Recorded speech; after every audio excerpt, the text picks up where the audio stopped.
তারপরে টেম্পারেচার কত টেম্পারেচার ভিতরে হ্যাঁ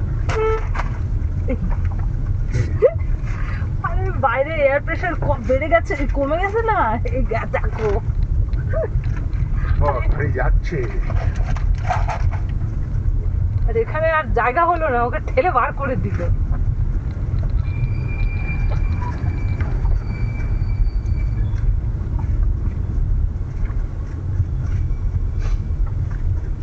এই যে জলের বোতলটা কিরকম করছে দেখেছো, জলের ভেতরে প্রেশারটা বেড়ে গেছে, তো প্রেশারটা ফুসফুস করে বেরোচ্ছে।